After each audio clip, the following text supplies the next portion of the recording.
TV. Furaha kiganjani.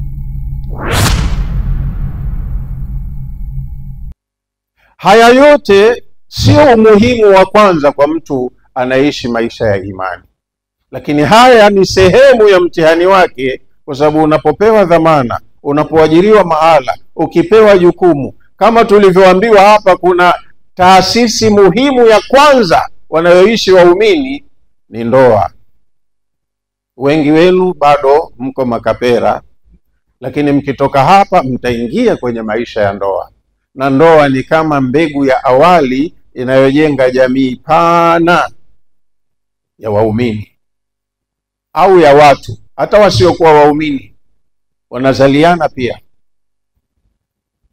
Sasa ni jambo la kuliangalia vizuri. Mtume wetu sallallahu alaihi wasallama aliletewa aya katika Qur'ani kwenye sura ya 20 aya nambari 132,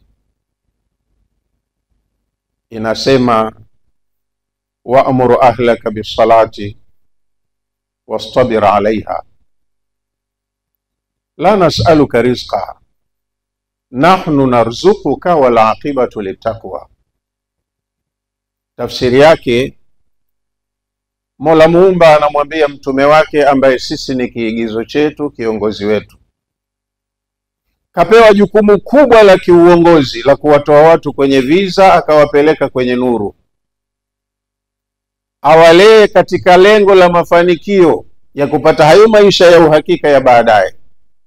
Kwa hiyo kiongozi mwenyewe anaambiwa katika mambo ya kuyapa kipaumbele, wa'mur ahlaka bisalati, wasimamie na uwaamrishe watu wako, familia yako, kwenye suala zima la sala. Wasalatu hiya silatun baina al-abdi wa rabbi, sala ni means ya mahusiano au maelewano baina ya kiumbe na muumba wake. Hutaki kusali, yani wewe sawa sawa na kusema hakuna Mungu, hata kama yupo ana mambo yake, mimi hainihusu hapa, mimi niko huru na mambo yangu. Uhuru huu umeupata wapi? Na umeandaliwa kwenye mazingira dhaifu, ukaja hapa dhaifu, hujui chochote, huwezi chochote, halafu unakatisha mawasiliano kabisa na muumba wako. Yani umejikweza kupita kiasi. Hiyo ni tabia ya kibri.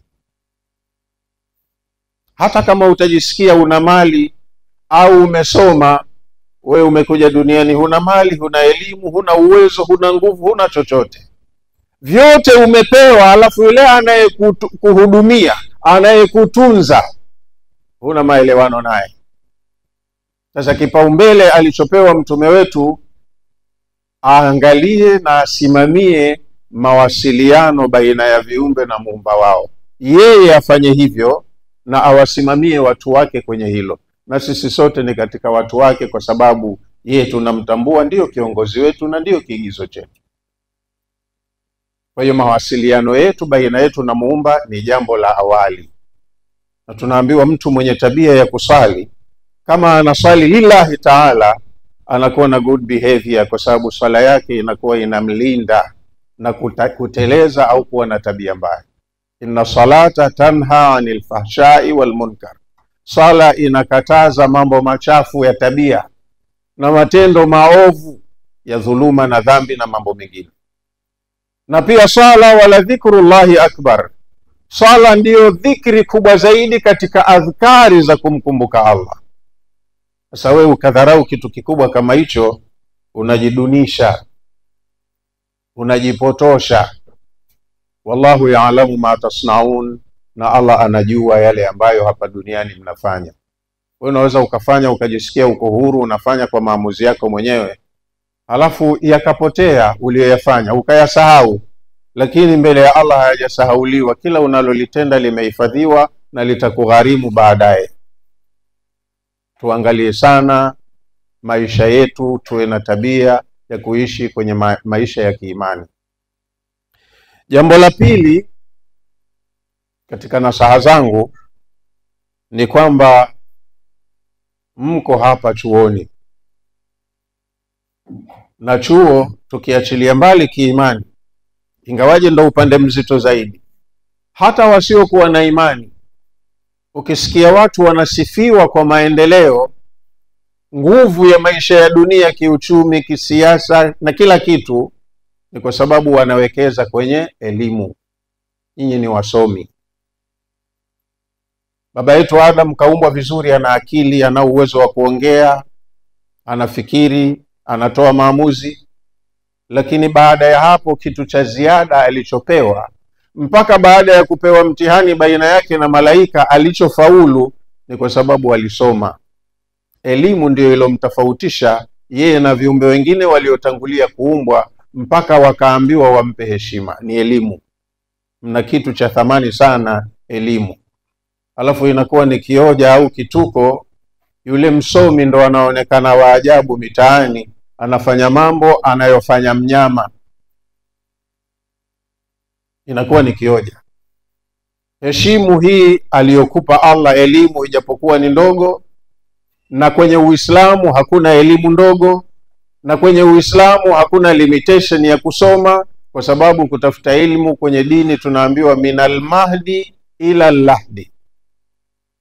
Kasema hapa Dean of School kwamba elimu hupatikana katika umri wa ujanani, na mtu anayekosa elimu ujanani, basi mpigieni takbira 4 zile anazopigiwa mtu ashaikufa. Na wanasema pia watu wa falsafa, al-ilmu fi as-sighari kan-naqshi fi al-hajari, wal-ilmu fi al-kibari kan-naqshi fi al-bahri au fi al-ghubari.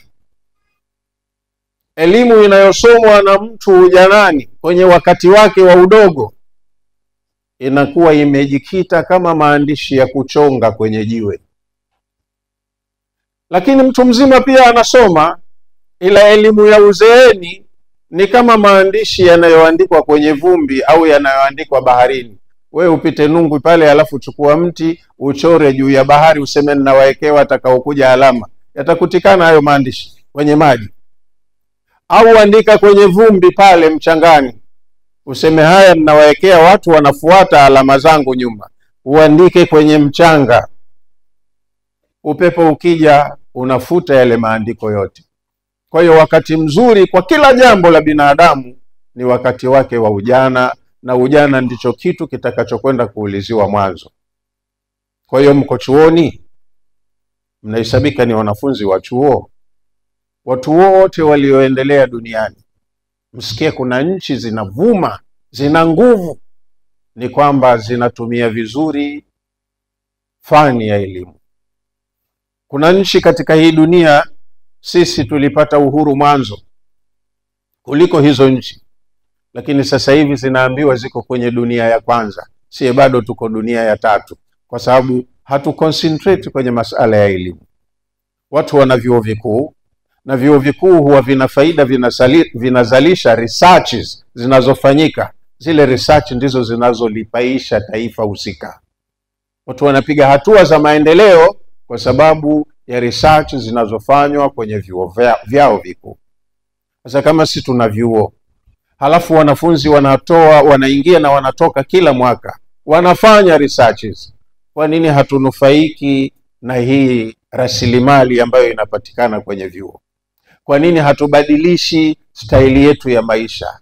Kwa nini hatuboreshi mifumo yetu katika nyanza za kisiasa, uchumi na kila kitu? Ni kwa sababu bado tuko weak kwenye upande huo. Kwa hiyo nyinyi nadhani sio wa kwanza kutoka katika hiki chuo, na haya mabaraza au taasisi za kidini ndani ya vyuo, nadhani kwa uzoefu wangu zipo miaka mingi, lakini bado upande wa dini tuko dhaifu. Nyinyi mtatoka hapa kama wanafunzi, mlikuwa kwenye hii taasisi ya Suzamsa, lakini hapa si mara yangu ya kwanza kuja kwenye ukumbi huu. Na si chuo hiki tu, vyuo vingi vya Zanzibar nimepita, vina taasisi kama hizi. Huwa tunakaa, tunafanya discussion, tunapeana malengo, lakini mwanafunzi akishatoka chuoni, yale ya chuoni huwa anayaacha pale pale, aondoki nayo. Akitoka kwenye jamii anakwenda na mambo yake mengine, profession inapotea.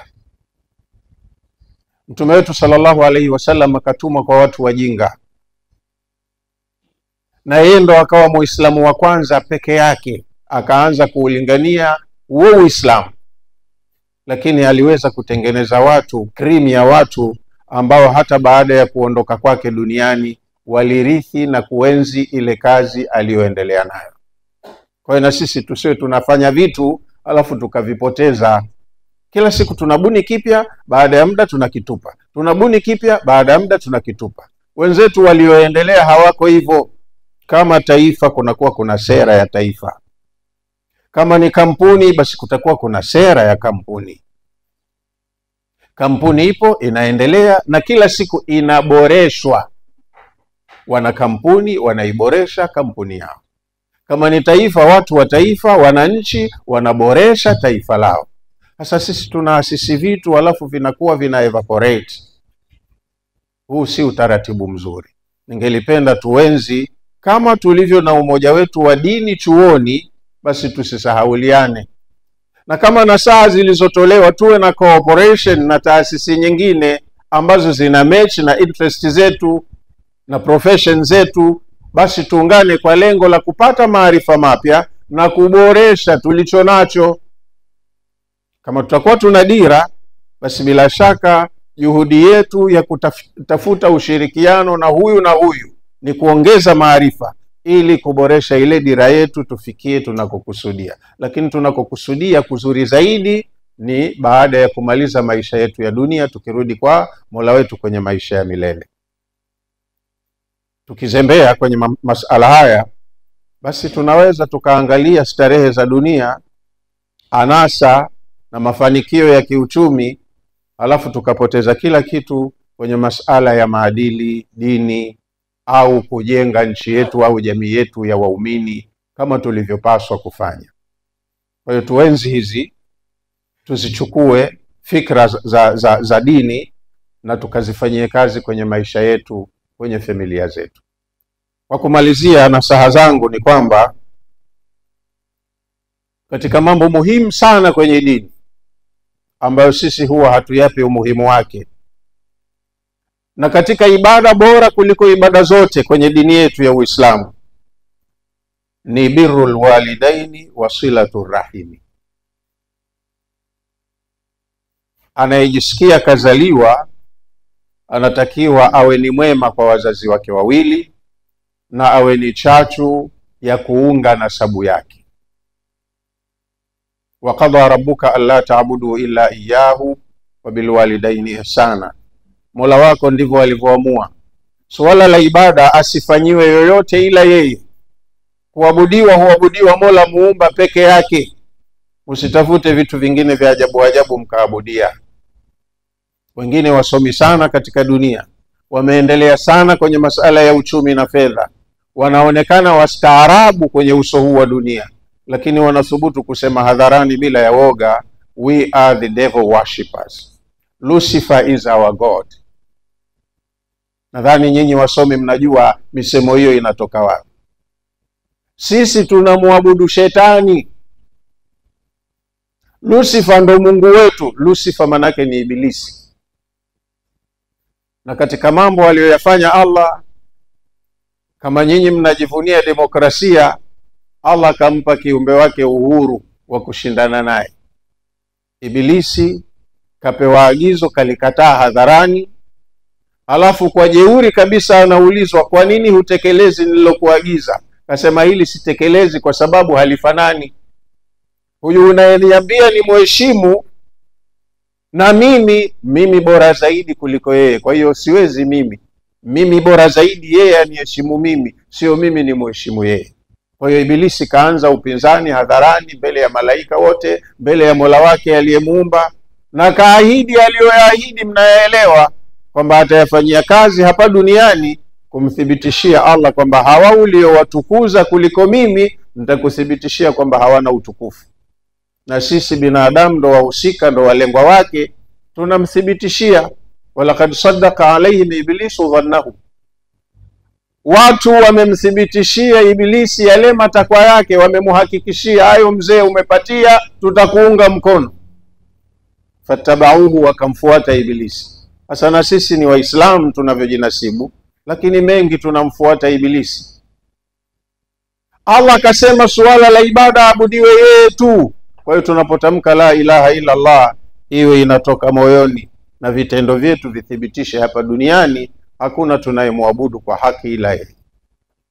Na ili tumwabudu yeye kwa haki, lazima tufate utaratibu aliyouleta, na kaleta mtume, lazima tufate utaratibu wa mtume aliyetumwa kwetu, ndo tupatie kumwabudu Allah. Ndo maana ya shahada mbili, la ilaha illa Allah Muhammadur Rasulullah. Tunatakiwa tukaishi maisha ya shahada. Wewe ukiwa rais kwa Mungu unarudi na atakuuliza majukumu yake aliyokupa uliyatendea haki vipi. Wewe ukiwa waziri, hapo kwenye uwaziri wako utekeleze majukumu yako kwa kumridhisha Mungu, kwa sababu kwake utarudi na ana monitor mambo yako, kwayo ndo anaenda kukulipa. Ukipewa dhamana yoyote, dini yako uiapply kwenye hiyo dhamana kwa ajili ya kutaka radhi ya Allah. Ndo ibada yako hiyo kwenye maisha haya ya mpito. Hata mtume alikuwa na majeshi, lakini majeshi wake walikuwa kule kupigana kwao, wakafa au wakaua, wanafanya lillahi ta'ala.